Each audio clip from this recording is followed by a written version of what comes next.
Hey everybody, this is Irman Brady. Thank you so much for tuning in. It is Wednesday, October 14th. Today we have someone who I've gotten to know. It's a little bit through social media. He goes by the name of Joe Collins. He's running for the 43rd District in California against Maxine Waters this November. Before we get into the interview, I just want to state that this is not necessarily an endorsement. I just like giving people the platform to say their truth, to speak their minds without any interruption. We are in an election year, so it is cool to see both sides, to hear from different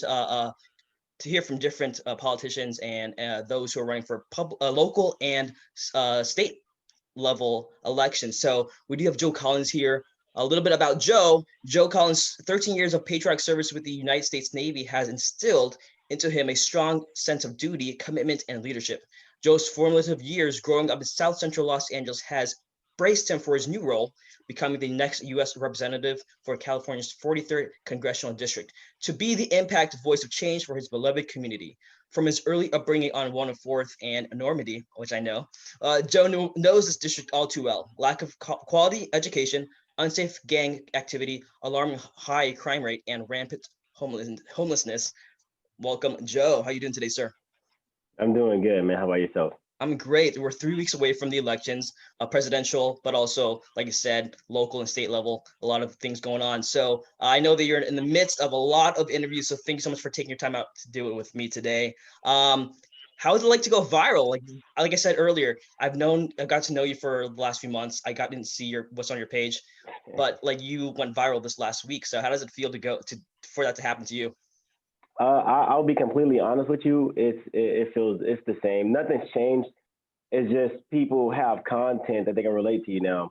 I've already been pretty popular since we got into this race by the emails and things we've been sending out. Definitely popular in the community because I'm from here. But to have an advertising where people can actually like relate something of notability to you, I thought it was pretty cool. But my life hasn't changed. You know, we're still working hard. The work never stops. Up early, to bed late and everything. So Amazing. And so the reason I wanted to get in touch with you is because you're from LA, I'm from LA, yeah. but because you have an R next to your name, people are quick to denounce you or to push you aside, right? But you're in a very important race. You're up against someone who's been in office for quite some time. Maxine Waters has had her seat for decades, right? So for you, who you're a young face, you're this is your first election, right? Yes, it is. What is your platform? I'd like to know, for those who don't know you yet, what is your platform? What are you running on? Because you were like your viral video talking about homelessness, Mhm. talking about how Maxine Waters lives in a $6 million mansion and she doesn't even live in the district she represents. So what is your platform for those who are unaware of what you're about? Yeah, so for me, being from South Central Los Angeles and you as well, we know like the issues we've been having in our community for a very long time. It's not nothing new. It's been going on for a long time. And so I want to kind of get back to the basics on what it takes to run and live in a productive society, a positive society. And so what I want to do is I want to bring quality jobs back to our communities. I want to overhaul our education, rebuild our schools. I want to rebuild the infrastructure to support small businesses. We need to rebuild that relationship between the law enforcement and the community and get financial literacy back into our community so we can start building that generational wealth like everybody talks about. And so those are basic. It's like five. People say you have to have three, but in our case, you can't have one without the other because we've been underrepresented for so long. Gotcha. Okay. And so there's been a common thread here with young Republicans running in 2020. They're young, they're people of color. Baltimore, LA, cities in Florida, Chicago, places in Minnesota, New York. So you have these young Republicans running who are people of color. And so the common thread here is that a lot of them have said, including decades of Democratic leadership has failed these big cities. So if an independent came up to you and said, "Hey, listen, I hear what you're saying about the Democratic side failing our cities, but how can Republican policies actually fix our cities?" What would you say to them? Mhm. Well, I'll tell you, there's a lot of policies that not just the Republican Party, but the president has put into place that we can use to rebuild our communities. I remember having an argument with somebody, and they said the president ain't did nothing for us, and they used the S word, and I'm like, you know what? Yeah, you're right, but let me tell you why. It's the amount of corruption that we have on our local levels from officials who are Democrats who have been in office for a very long time, and so these are the things that we face. But I mean, we have opportunity zones, we have criminal justice reform, we have all of these great things that they're doing. And on another note, I'm like, too much government is bad for anything. You have the government that are trampling on our rights and forcing us to live how they want us to live instead of living, how God intended us, and that's to, be builders, be creators, make our own stuff, make our own wealth, and live how we want to live in harmony with everyone else. And with the amount of Democrats that we have, we don't get that. We don't have opportunities in the inner cities like we should. And I want to dive into some of the things you spoke about. So opportunity zones. A lot of people love it. Some people will say, "Hey, well, it gentrifies areas." So, what is your response to people who maybe naysayers to what opportunity zones are? Well, gentrification is going to happen regardless if you like it or not. I mean, the same things that were built in the 1920s or the 1800s are no longer here. And so for me, you can call it whatever you want. You can call it rebuilding, you can call it gentrification, you can call it modernization. But at the end of the day, and I asked people, I said, listen, if you had the money to live through gentrification or rebuilding of our communities, would you? And they say, yes, absolutely. So that tells me that gentrification is not the problem. The problem is the lack of resources. So if we can bring quality jobs back, if we can get our small businesses the financial literacy and the money that they need to expand their businesses or grow their businesses, then gentrification will no longer be a problem. And so with that being said, it all boils down to the type of leadership that we have in the inner cities, and unfortunately for us, it's been Democrats for so long and they failed miserably. But they're living large. They have, nice houses, they have nice communities, drive nice cars, they're living, their idea of the American dream. Meanwhile, we have bars on our fences, we have, gun violence, crime, gang violence, homelessness that we're facing in our communities that these politicians don't have to face. So how would you, if you were elected, how would you actively pursue the issue of homelessness? What would you physically do as the elected leader? The first thing I would do, aside from bringing quality jobs back, is we have to attack the state of California to get rid of some of the restrictions on the cost of development. What happens is when the cost of development is high, the developers take the cost and they hand it down to the persons who are going to purchase that property or the people who are going to be living in that property. And that's absolutely not fair. But I can understand where developers come from. And also, we have to get rid of the taxes. We are way overtaxed for no reason at all. I mean, we pay taxes for air, taxes for land. If you have business, you got payroll tax, split road tax, property tax. All these taxes, and that, attributes to the increase in cost of living as well. And then we have to open up the mental health facilities. We have to be able to get people who have mental health problems, drug addiction, alcohol addictions, the help that they need so they can become productive parts of society again. I think a lot of people can relate to that. So switching gears just a tiny bit, you also mentioned police reform. We are in a time that that is a hot button topic. Of course, whether you're Republican or Democrat, when you see these videos of police brutality happening, everyone sees the same exact thing. But I think the divide is how you respond to it, right? So if you were elected, how would you go about not prison reform, but police reform? Well, the first thing I would do is I get rid of some of the ineffective bills that have been put into law that could be used to target people who live in Black and brown communities. I know I just got finished reading the 94 crime bill, which is authored by Joe Biden, and 338 pages of crap, and one thing that I've noticed heavily in that bill is how they incentivize the mass incarceration through Black grants and cash incentives for the assumptions of a crime being committed without even having evidence. And I think that is atrocious. And so we have to start removing ineffective laws. These laws are terrible, but they force cops to be able to have to follow these laws. They want to continue to get money for their police force or whatever. And so that's one way that I would go about police reform. And also, we have to start looking into the records of the law enforcement officers, right? You got cops who have been on the field, been on the force, and they have complaint after complaint after complaint, and nobody ever does anything. So we have to start looking into the records and removing terrible cops and ensuring that they don't get jobs anywhere else. They need a global database or countrywide database with all of the officers when they are removed from the police force, they can no longer be hired anywhere else. And also, I think like social construct training, right? We have cops in South LA who are not from South LA, but they're policing in South LA, but they don't know the social construct. These guys are from other parts of the country. And, when they're taught that every single person is a gang member and this, that, and the other, then they look at everybody as if they're dangerous and they use excessive force on a regular basis. And so that's how I would address the situation, like common sense. you know. I want to go back just a tiny bit. So this is your first election, your first time running. So what was that defining moment where you decided to run? Like, were you driving down the street one day and you're like, you know what, I can change the city? Like, what was it for you? What was that moment? I was in the U.S. Navy, Okay. and President Trump, then candidate Trump, he was running for office. I was like, you know what, I can do this as well. And one thing that I noticed is the voice of the young people were not being heard, and I'm sick of hearing older politicians saying that, young people are lazy, young people don't do this, young people don't do that. And I was served in the military 13 and a half years with a lot of young people when we did more between 4 and 8 a.m. than most people did all day. So that stigma that young people are lazy, it didn't sit right with me. And so I threw my hat in the ring and, just started making stuff happen.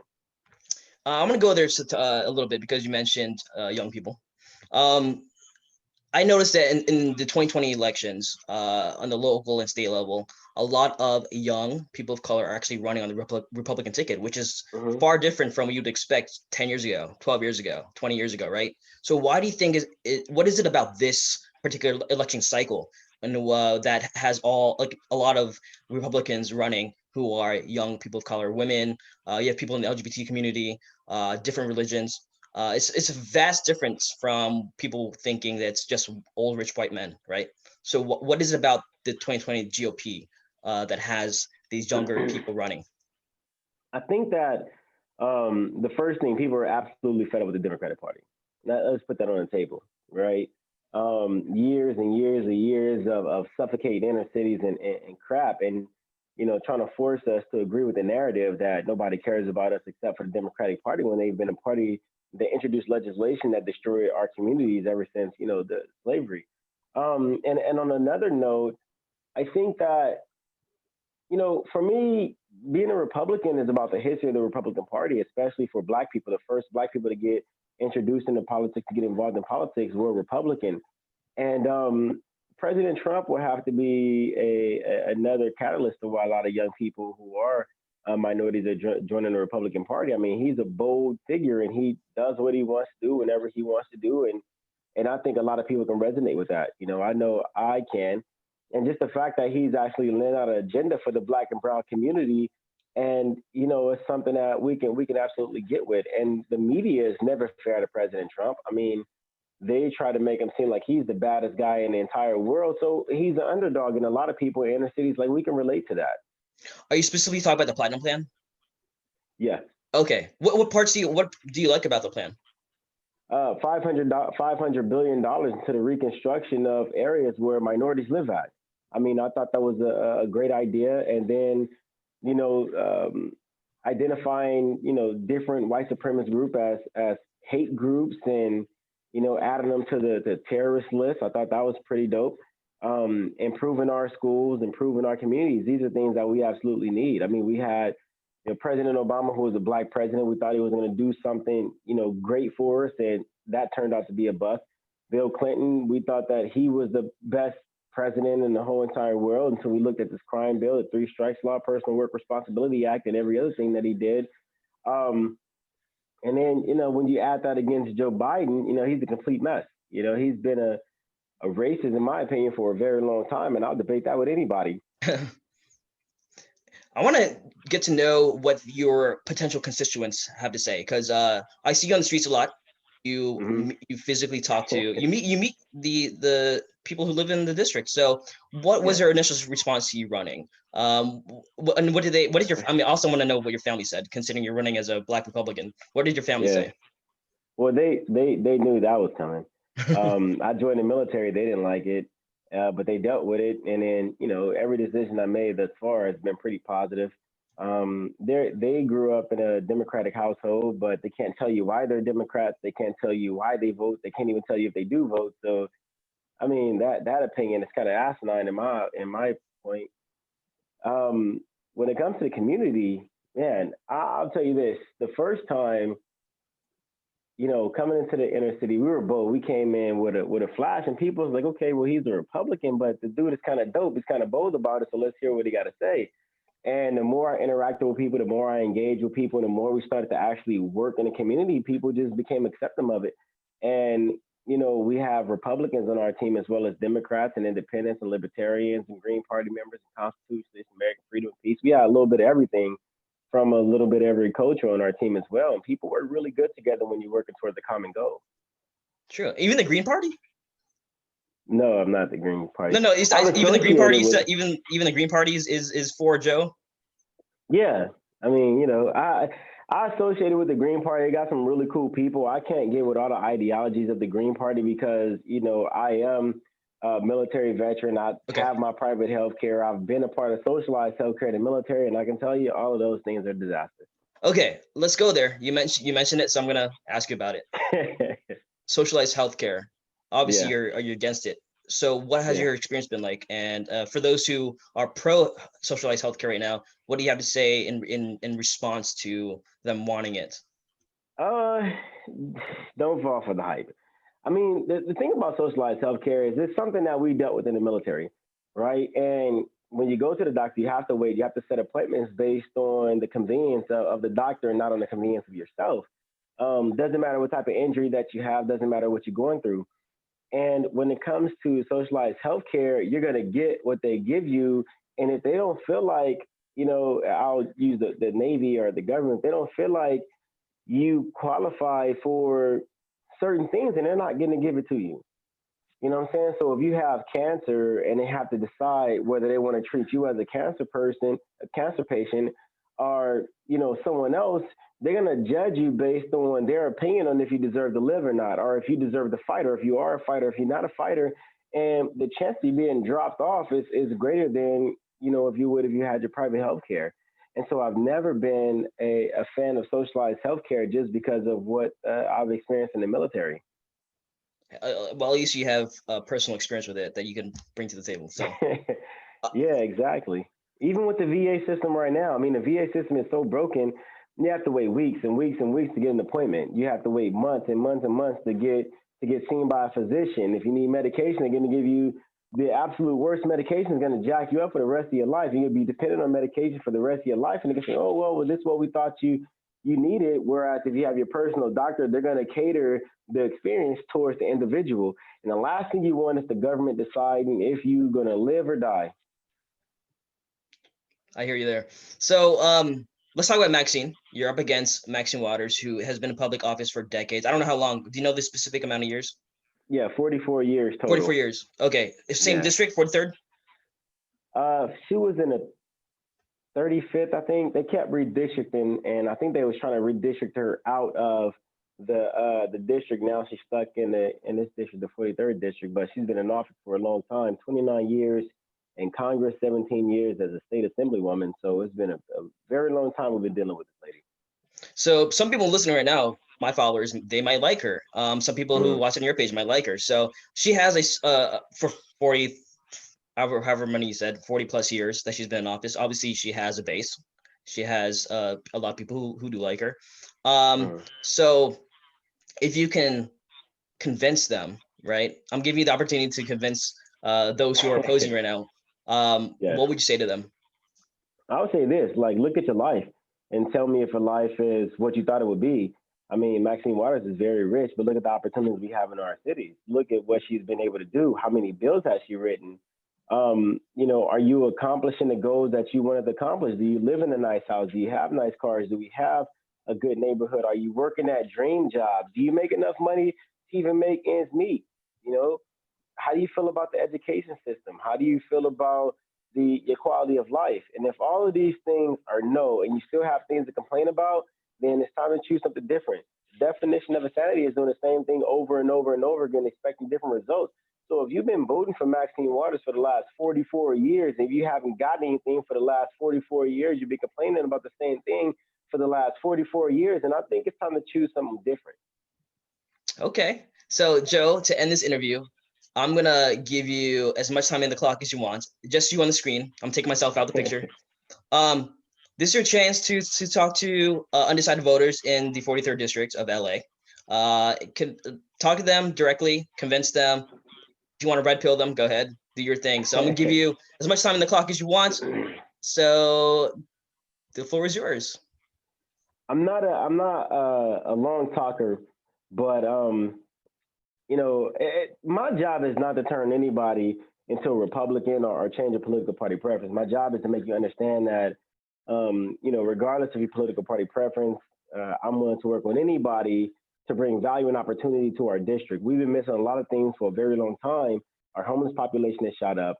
The jobs are leaving our communities. We don't have the proper representation that we've been needing. And everybody tries to make it seem like it's a us versus them type of situation, and it's not. We're all struggling in the 43rd district.